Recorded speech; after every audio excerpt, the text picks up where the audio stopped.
Assalamualaikum warahmatullahi wabarakatuh. Ya teman-teman dimanapun berada, kembali bersama saya Jenderal Tonga.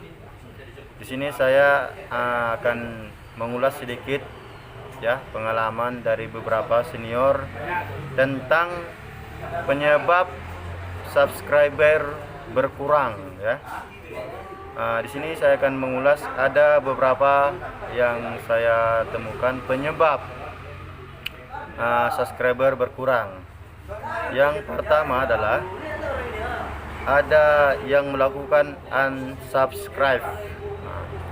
Apakah kita melihat terkadang-kadang memang ada dia melakukan unsubscribe, itu baik sengaja maupun tidak sengaja. Namun pada umumnya unsubscribe ini dilakukan karena ketidaksengajaan, mencet tombol yang warna merah kembali ya, yang sudah hitam dipencet lagi kembali menjadi merah. Itulah biasanya yang terjadi. Namun ada juga yang melakukan unsubscribe secara sengaja. Karena apa? Ada persoalan pribadi sehingga yang bersangkutan melakukan unsubscribe. Yang kedua adalah penyebab yang kedua, akun yang mensubscribe kita atau akun subscriber dihapus oleh pihak YouTube karena dianggap akun tersebut sudah tidak aktif lagi atau melanggar ketentuan dari YouTube. Nah, ini juga bisa membuat subscribe kita berkurang ya. Kemudian yang ketiga adalah durasi tonton yang singkat. Nah, ini biasa sesama YouTubers pemula karena saking ingin cepat menuju 1000 subscribe, biasanya mengunjungi akun YouTubers pemula yang lainnya. Jadi yang bersangkutan biasanya menonton itu terkadang kurang dari durasi tonton 3 sampai dengan 5 menit. Namun kalau kita memiliki waktu luang, kita tontonlah YouTube yang bersangkutan sampai selesai. Karena kalau kita menonton YouTube kawan sampai selesai, maka muncul biasanya notifikasi pada YouTube kita, dan ini mudah-mudahan akan di-subscribe balik oleh yang tadi kawan kita mendapat notifikasi. Berbeda halnya kita menonton hanya 3 sampai 5 menit. Biasanya belum ada notifikasi pada umumnya. Kalau dia umpamanya memiliki video 10 menit, usahakanlah menonton minimal 6 menit. Kalau sempat adalah 10 menit. Yang keempat adalah yang 20 menit, maka tontonlah akibat dari 12 komentar yang menit terlalu vulgar. Contoh di dalam YouTube ya, ataupun sebagai YouTuber pemula, kita dilarang mengkomentar pada kolom komentar dengan kata-kata subscribe, like, komentar, dan lain-lain yang mengindikasikan persengkongkolan oleh YouTube. Jadi apa yang harus kita lakukan? Lakukanlah komentar sesuai dengan konten atau video yang ditampilkan.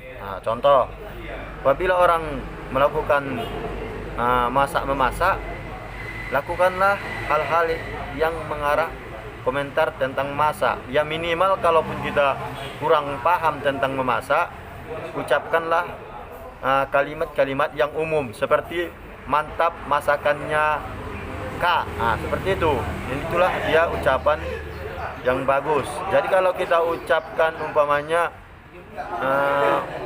mantap masakannya, subscribe balik, ini dia langsung masuk ke dalam komentar vulgar, karena subscribe tidak boleh diketik atau ditulis di kolom komentar. Begitu juga dengan kata-kata yang dianggap oleh YouTube sebagai komentar-komentar spam. Contohnya saling support. Nah, ini juga diduga oleh YouTube sebagai komentar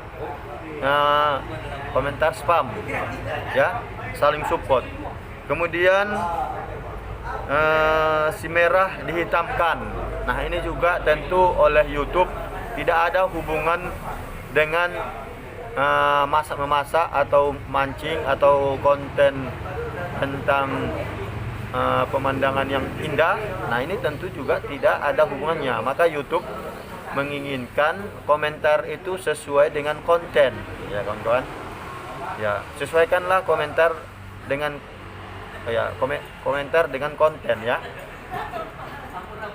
Kemudian alasan yang kelima adalah respon balik dari sesama YouTubers yang terlalu cepat.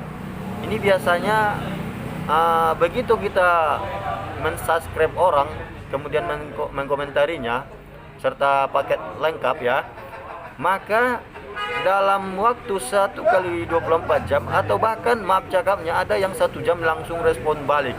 Maka ini masuk dalam kategori terlalu cepat menurut YouTube, ya kawan-kawan. Ini juga akan membuat subscribe kita nanti sama-sama berkurang. Nah, ini dia bisa mengakibatkan subscribe berkurang. Maka kita sesama YouTubers pemula, ya, ataupun yang akan menjadi seorang YouTubers, maka harus memahami di dalam YouTube memiliki logika. Kalau kita umpamanya bisa saling subscribe dalam satu waktu yang bersamaan, kita umpamakan ada perkumpulan umpamanya 1.000 orang. Kalau 1.000 orang melakukan subscribe secara bersamaan, maka orang yang akan mengiklan kepada YouTube akan semakin jarang. Karena apa? Sudah terlalu banyak ataupun terlalu mudah untuk menuju 1.000 subscribe. Maka YouTube membuat jeda waktu yang normal, ya, untuk saling subscribe. Ini bukan 1 hari gitu, ya. Minimal lah berikan jeda untuk saling subscribe itu kalau kita sabar 2-3 hari minimal, ya. Semakin lama semakin bagus, ya, 2 atau 3 hari gitu. Kemudian yang keenam, ya, setelah kawan kita tidak mengunjungi kembali. Contohnya kita sudah mensubscribe kawan kita tidak lagi mengunjungi videonya pada video berikutnya. Nah, ini juga akan berpengaruh terhadap, ya, penambahan subscriber kita. Jadi kalau kita ingin subscribe kita bertambah, maka kunjungilah akun channel kawan-kawan kita pada hari yang lainnya, seperti itu, agar dia terlihat oleh YouTube adalah memang tontonan kita ataupun video itu ditonton bukan hanya sekali saja atau pada hari itu saja, tetapi ditonton pada hari yang lainnya, baik dia hari kedua ataupun hari-hari berikutnya, seperti itu. Ya, mungkin dari saya demikian yang bisa saya ambil beberapa analisis ataupun kesimpulan dari teman-teman YouTuber yang lebih senior dari saya sebagai YouTuber pemula. Mungkin apabila ada ingin menambahi hal-hal atau penyebab lain yang menyebabkan subscribe berkurang, boleh ditambah pada kolom komentar, tapi tetap dengan sesuai konten, ya teman-teman. Demikian, mohon maaf apabila ada kesalahan. Sesama YouTubers harus ataupun harap, ya, saling memahami agar semua subscriber kita tumbuh dan berkembang. Apabila ada kata-kata saya yang kurang berkenan, saya mohon maaf. Demikian dari saya. Semoga semua YouTubers maupun para penonton dimanapun sukses semuanya, ya. Demikian dari saya. Assalamualaikum warahmatullahi wabarakatuh.